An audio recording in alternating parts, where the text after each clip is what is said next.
Now we're on Daf Vav Amud Beis. Now, on Amud Aleph, Rav Yosef had attacked Abaye, and he said that you, Abaye, made a big mistake by deriving any conclusions about Reb Shimon with regard to the issue of what's the status of a carbon shutfim from Par Shel Kohen Gadol B'Yom Kippur, because the Kohanim are considered a tzibur, not a shutfus. Elameyato. 1 second. If Rav Yosef, you're correct that Kohanim form a tzibur unto themselves, is nesu par behora. Why is it that the Kohanim don't bring their own par helim davashal tzibur? We know that the Shvatim will bring it as representatives of different tziburim, but now you're establishing, Rav Yosef, that the Kohanim, they themselves form a tzibur. They should now be obligated to bring a carbon helem davashal tzibur. B'chitei machinami, maybe you'll say that that is actually the din. Is then safilei shvatim.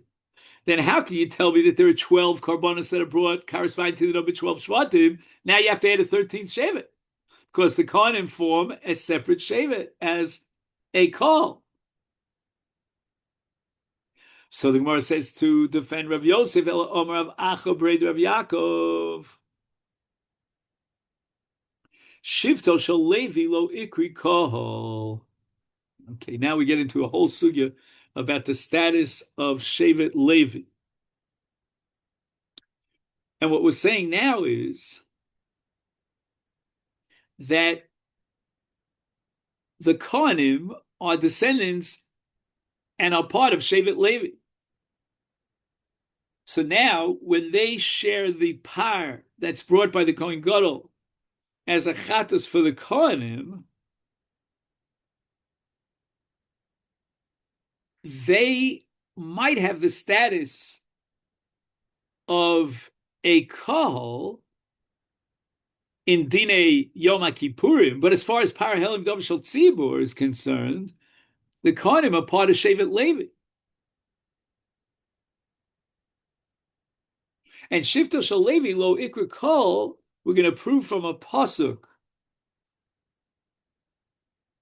in Brachos at the end, when Yaakov bestows the brachos in Parshas Vayechi, we're going to prove that the Shevet Levi is not called a kol, and therefore Shevet Levi is not included in this halacha that the kol has to bring a helim davashal tzibur. Then you're not going to bring 12 karbanos for each shevet. You're going to have to only bring 11. So the Gemara is going to come up with a Fray Menashe, but that, I'm anticipating what's coming up around the bend. Anyway, the tziv hincha mafrecha v'hirbesicha nesaticha l'kal hamim. This pasuk, which addresses Levi, says that what?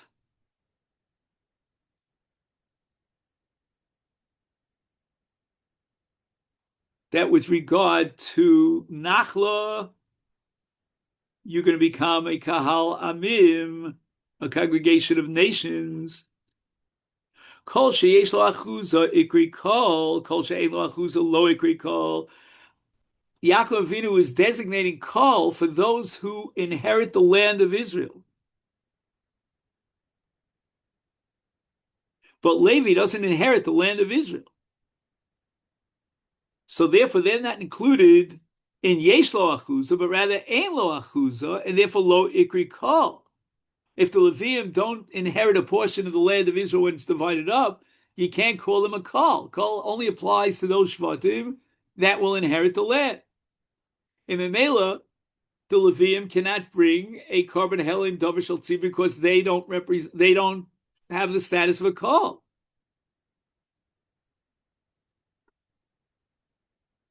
So again, if you're talking about the question that we raised against Rav Yosef, that if the Kohanim have a status of kol, according to Rav Yosef, therefore they should be bringing a par helim davashal tzibur, the answer is no.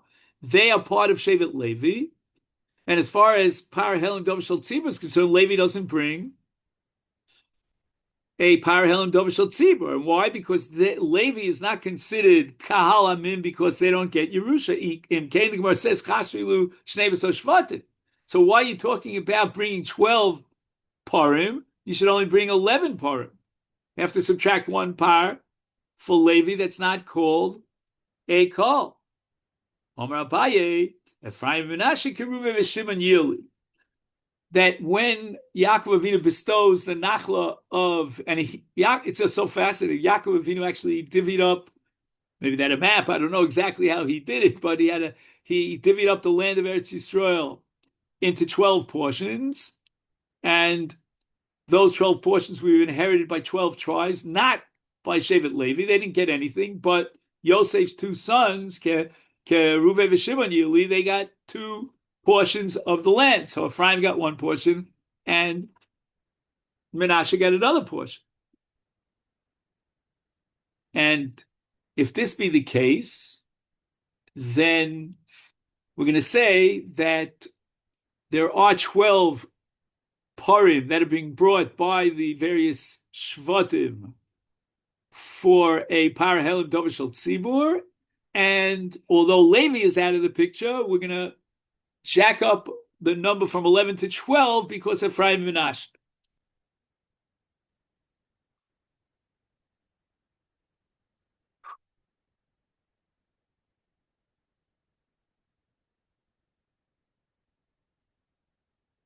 Now, just for the record, the names here are Rav Acha B'Rebbe Yaakov, and Rav is coming around the bend. Rav Acha B'Rebbe Rav Yaakov, in defense of Rav Yosef, who had argued that you Abaye cannot prove anything from Rabbi Shimon's position on Par Shel Kohen Gadol because the Par Shel Kohen Gadol on Yom Kippur is not a Korban Yochid, but rather a Korban Tzibur because the Kohanim are upgraded to the status of a Tzibur. And then we attacked Rav Yosef by saying, then let the Kohanim bring a Par Helim Dovashal Tzibur, and then we jack it up from 12 to 13. Came along Rav Acha Bar Yaakov, and he said, no, the Kohanim are part of Shevet Levi. Shevet Levi does not have the status of a Kohal, and as far as Par Helim Dovashal Tzibur is concerned, Shevet Levi is out. They don't have the obligation. We'll fill it in, which with the Fry Benash. I'm a Rava. I don't get it. Vaksiv. What are we going to do with the pasuk in Bereshis of Yaakov Avinu in Vayechi? Al Shem Achem Yikaru Benachlosam. Lenachla Hukshu V'lo L'davar Acher. We're going to be v'daik from the pasuk that when Yaakov Avinu upgrades the status of Ephraim Menashe to that of Reuven and Shimon, that's only with Medaik in the pasuk. That's only with regard to Nachla, that they will inherit 2 portions, like 2 shvatim in the land of Israel. But Lola Davar Acher, we don't compare them to Reuven and Shimon and give them the status of shvatim with regard to any other din. So therefore, how could Rav Yosef derive the conclusion that we can have 12 tribes bringing the Par Helim Dovashal Tzibur because even though we drop Levi out of the picture, we introduce Ephraim Menashe. Ephraim Menashe will only upgrade it to the status of Shvatim with regard to Nachla, but not with regard to anything else. So that's the kasha of Rava. So Rava, based on this drasha, derives the conclusion that the only status of Shvatim regarding Ephraim and Menashe is only with regard to Nachla. That's not true. When the people of Israel for 40 years went through the desert, what happened was they were divided up into Degolim, and each Shevet had its own Degel. Now you're telling me, Rava, that Ephraim and Asher are not two separate Shvatim. Why did they have two separate Golim? And there were answers because that was also part of Yaakov Avinu's appointment and designation of Ephraim and Asher Shvatim. Kinachlosim kan chaniyosam. Yaakov Avinu, when he plotted out the division of the land of Israel, and he included Ephraim and Asher as if they were Reuven, Shimon, and Zebulun, he also included them in Golim, that each one of these two tribes would be considered like a separate tribe with regard to the Golim. But once again, that's only with regard to the Golim. Other than that, they didn't have the status of separate Shvatim. So therefore, how could you, Rav Yosef, claim that the 12th Par Helam Dovishal Tzibur, which is filled in after we took out Levi, is going to be from Ephraim or from Menashe? And the word answers Kidei Lachlok Kavod Lidgolim. So in other words, you don't have to say that Yaakov Avinu, included in dividing up the Nachla, dividing up the Golim, and therefore Ephraim and Asher are upgraded to the Golim. You could just say it was Kidei Lachlok Kavod Lidgolim. Okay, it's another answer that we wanted to give a certain amount of, call it symmetry in the Dgolim and the Machnes. So therefore we gave Ephraim and Asher two separate Dgolim, and then we have 12 Dgolim, 3, 3, 3, and 3, and so forth and so on. Frek the Gemara of Halocha Lukim ben Asiyah. I don't get it. How could you tell me that Ephraim and Asher are not two separate Shvatim? With the exception of Nachla and the Golim, I'll give you another halacha, and that is the halacha of what? Of Nesiim. At the time of the Chanukas HaMishkan, the Nesiim brought each Nasi on behalf of his Shevet a carbon as part of the Shmonis Yimei HaMiluim. And the Torah delineates at the end of Parshas Nasa all the various karbanos of the Nesiim, and guess what? Ephraim and Asher brought karbanos on behalf of their people, their descendants, at the time of the Chanukas HaMishkan, at the time of the Yimei HaMiluim. And the Gemara answers, Hahu lachlo kavel Nesiim.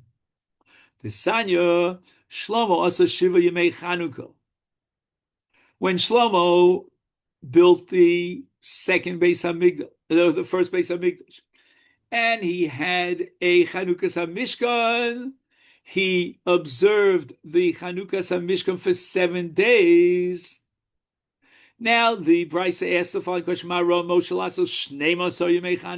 did Moshe Rabbeinu have 12 days for the inauguration of the Mishkan? K'dei lachlo kavod l'nesiim. So each nasi could be part of bringing the karbanos for the Chanukas HaMishkan, and each day another nasi would bring it, and therefore Moshe Rabbeinu extended the days of these karbanos hanesiim and Chanukas HaMishkan for 12 days, the covered hanesiim, so each one could bring it. The Gemara now asks the question, my haviala, what's the final decision as far as Reb Shimon? Do we assume that according to Reb Shimon, the chatos of a shutfus is considered upgraded to the status of a chatos of the tzibur? Do we say no? We treat it as yechidim. Toshma desanya, we learned in the Brisa Reb Shimon Omer chamesh chatos mesos. This is halacha Moshe Misinet, the 5 categories of chatos that have to be left to die. And here are 5. We're interested in dividing it up into 3 and 2. Vlad chatos tmuras chatos shemesu baleh. That's one group made up of 3. V'chatos sheniskapu baleh. V'chatos she'avra shnasa.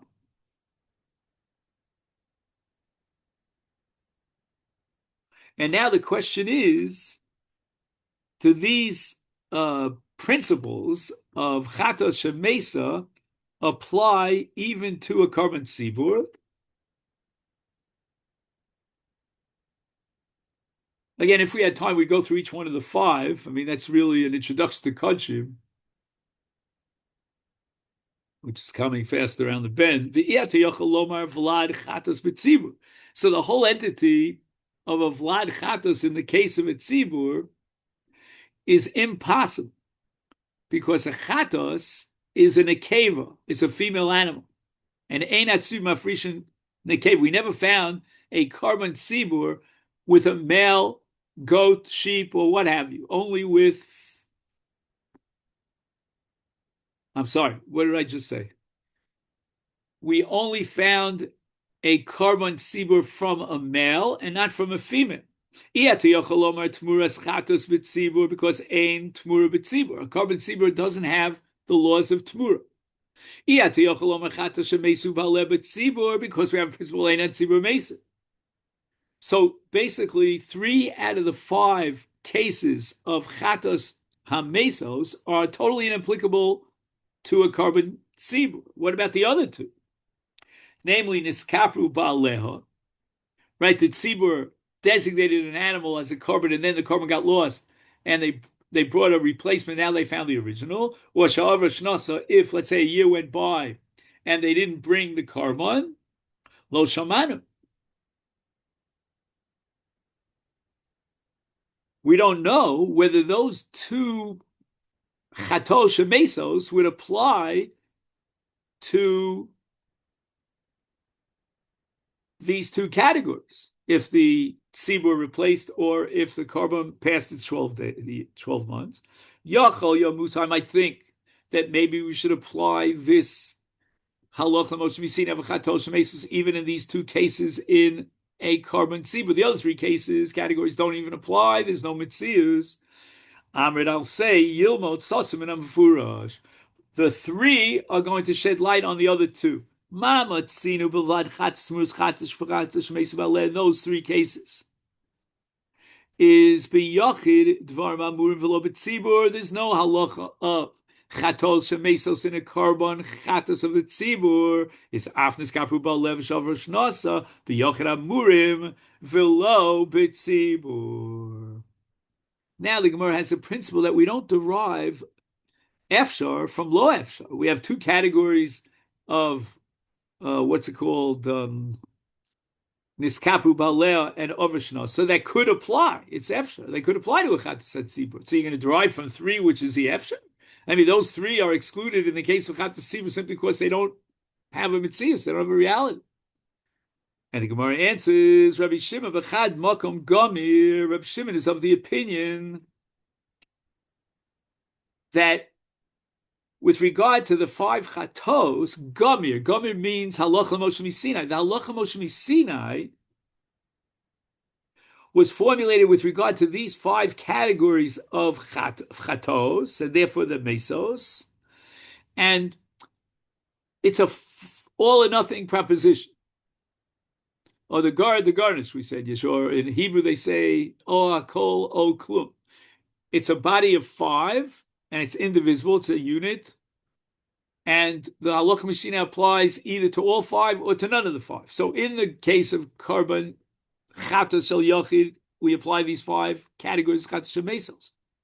But the halacha mishina says that if you cannot apply all 5, namely in the case of chatos hatzibur, because 3 out of 5 cannot be, then it's impossible. Therefore, the halacha mishina doesn't apply at all in the case of a chatos hatzibur.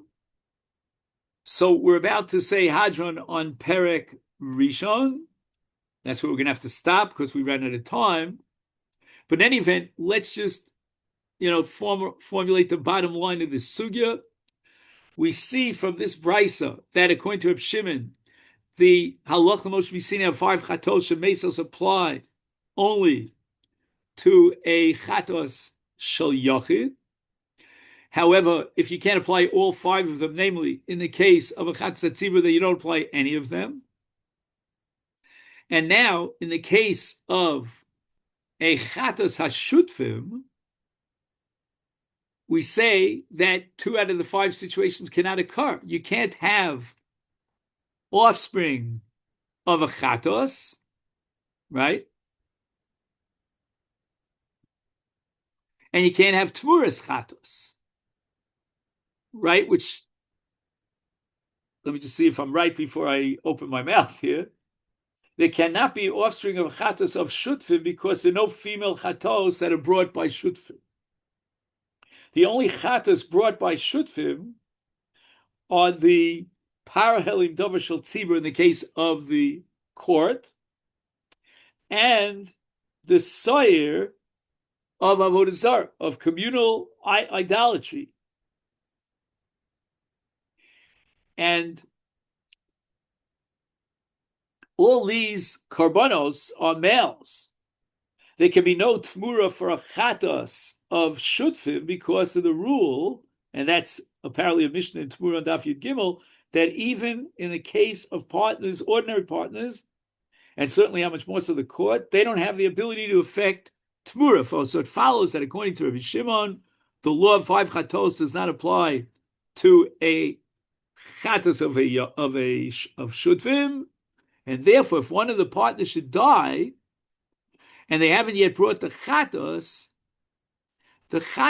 is not left to die because halacha Moshe Messina of chatos and mesos doesn't apply, and that will support Abaye, who says that according to Reb Shimon, a chatos of tzibur is not left to die, but rather, according to Reb Shimon, says Abaye, it's yira ad sheyistoyev. Hadran olecha horu bezdin, and horu kohen mashiach liatzmo.